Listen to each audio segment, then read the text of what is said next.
So, if there are no technical questions around this, let's talk a little bit about the interpretation of this.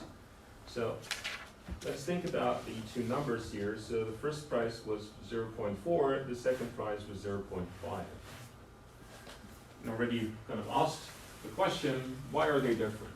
Does anyone have an idea of why that could happen? Would be a reason for that? I would ask why they should be the same. Yeah.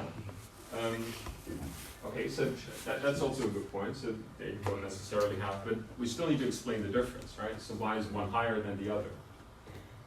Why is that the case? They have a different probability of happening. Yeah, that's very good. So they could just have different probabilities, right? So if the bottom scenario is just more likely, but we don't know the scenarios, right? The probabilities of those scenarios, right? So it could just be that this is more likely than this. Yeah, so if you just look at the present value approach here, so now you've looked at the numerator, might there be another reason why they could be different?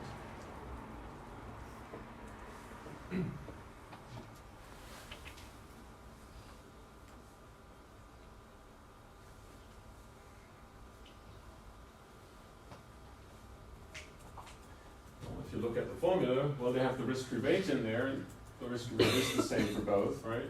So the last thing that remains in the formula is the risk premium, right? So could the risk maybe be different of those?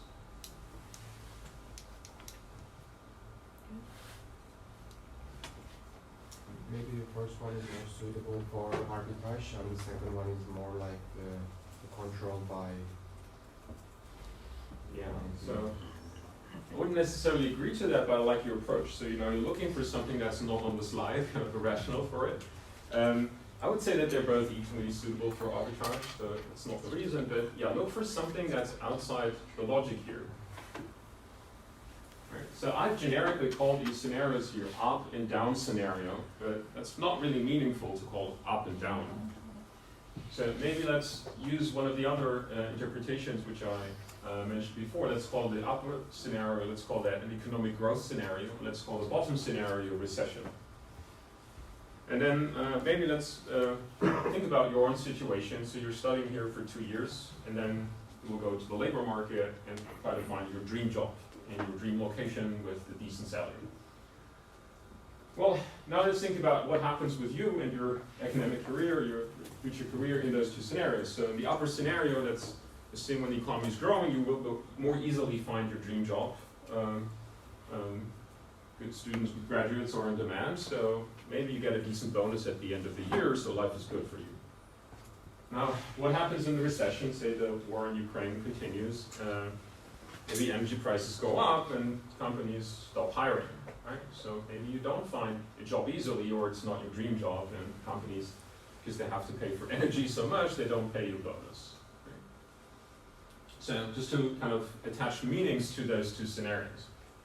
Right? So a growth scenario where you will be successful also in your private career, and in the bottom scenario, you're in a recession, you're not earning as much as in the other scenario. Now if I ask you, maybe we can add some zeros here just to make it more realistic. So suppose it's not €1, but it's 1,000 euros. So here, this security would give you 1,000 euros in the moment that you just received your bonus from your company and that you have your dream job. And this security gives you 1,000 euros when you're unemployed. For which of those two securities would you have a higher willingness to pay? They both give you 1,000 euros, but in different scenarios.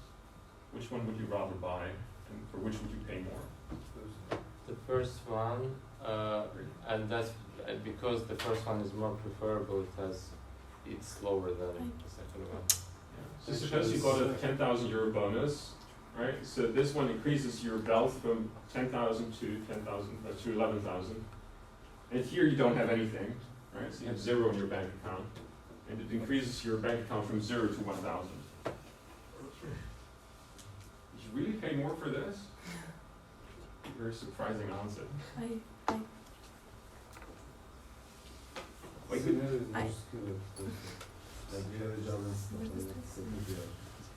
Exactly, so in which situation would the money more valuable to you? Second situation, But I don't because- want that, I want to be more secure. Of course, but you can't choose the scenario, you can only choose the security. Okay, the second Right. one. So you don't know in which scenario you end up, right? So in other words, this here is an unemployment insurance, right? And this one gives you money when you already have lots of money. In disguise, I asked you the question about an economic concept called about marginal utility, right? So you get the same thing, and you ask the question, what's my added value of that €1 or 1,000 euros given a certain situation? And maybe let's do an easier example. Let's do kind of favorite food. My favorite food is burgers, right? So the good scenario is I just had 2 of my favorite burgers. The bad scenario is I'm hungry. I skipped lunch maybe or breakfast on the day, so I'm really, really hungry.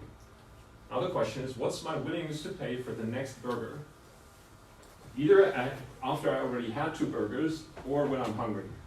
I'll be willing to pay more for the burger when I'm hungry, right? It's the same thing, the same burger, but it's a different situation. So what's your marginal utility assumption? You can apply this concept to finance and even under uncertainty. So in which scenario does the €1 payment add most value to you? Where do you have the highest marginal utility?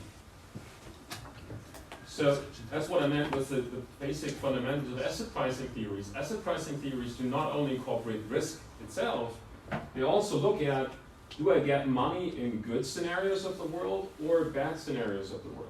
And it's all about identifying those scenarios. And we will introduce a risk measure today that actually helps us to identify whether you more a security which is more of this type or more of this. And generally speaking, we have what's what we at least observe in the capital market, a higher preference for insurance-like securities with high willingness to pay for that. So if the price of that is high, the return of that security should be low. Right? So we buy low, like any insurance that you buy is basically low return security. And this one here will be considered, so insurance is risk reducing in that sense, right? The risk of unemployment and your consequences of unemployment will be reduced. So this security actually is a security that will increase your risk, right? Because it gives you more money when you already have lots, but nothing when you don't have any, right? So it increases the spread. So to be willing to pay to buy such a security, you're only willing to do that at a lower price, or reversely, the security has to offer you a higher return. Right? So these are securities with high returns, these are securities with low returns. Right? If you know the probabilities, you can back out the expected returns from this pretty easily. So asset pricing and asset pricing theories are not about risk per se, they're about, is it in good states to pay off or in bad states? Right? And we need to have a measure that identifies this for us. Realistically, right? This is a simple toy model, right? But how do we do that in the real world? How do I know if a security is of this type or this type? Right? I'm going to introduce this. We're going to discuss 2 measures today, and one of them will help us to identify whether it's left or right-hand side security. And that will be the number that shows up in asset pricing theories. You might have heard about it. It's the so-called beta. Right? So the beta of the security measures whether you're rather on the left or the right. And any asset pricing theory works the same way, it's just different in terms of how do you identify good and bad scenarios, right? And sometimes they do different assumptions about the probabilities of those scenarios, right? Or you try to incorporate risk aversion in different ways. Yeah. But the logic is always the same. It's about good and bad scenarios, how bad they are for you, right? I gave meaning to this, right? Here you're unemployed, right? So it's a severe situation for you. You need to pay your rent, you need to pay for food. Right, so you need some money from somewhere. And I think in Germany, as a student, you're not eligible to get unemployment insurance from the government, right? Because it's an insurance where you have to pay in first. So if it's your first job, you've never paid in, so you don't get anything, right? So as opposed to someone who kind of worked before and then got unemployed. And you have like health insurance, for example, which works the same way as a security, right? It gives you money when you're sick, right? Sick is bad. Bad scenario, right? So that you at least don't have to worry about that part when you get sick. We can come back to kind of which securities in real life are more like the one on the left and the right when we discuss the risk measure, right? So that you can make this more realistic and you can compute risk measures that tell you and help you identify these securities. So I've summarized all these points here at the end. So I think I've already mentioned that the state prices include information about the probabilities and risk preferences, but of course also about the time value of money. Then you have the question, what the state price tells you about this, is it high or low? So high state prices are indicators for bad scenarios, and low state prices tell you it's a good scenario. And again, mentioning that it's fully consistent with the present value method. So if you want to kind of look at this formula here, the formula is just basically state price multiplied with the cash flow.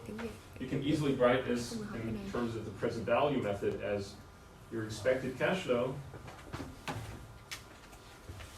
discounted at 1 plus R, where R is a risk-adjusted discount rate.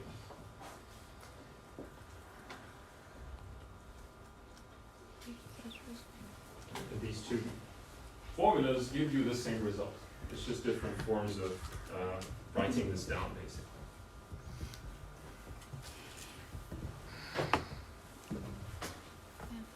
So, if there are no further questions regarding this, then let's move on to the next chapter, which is about risk measuring.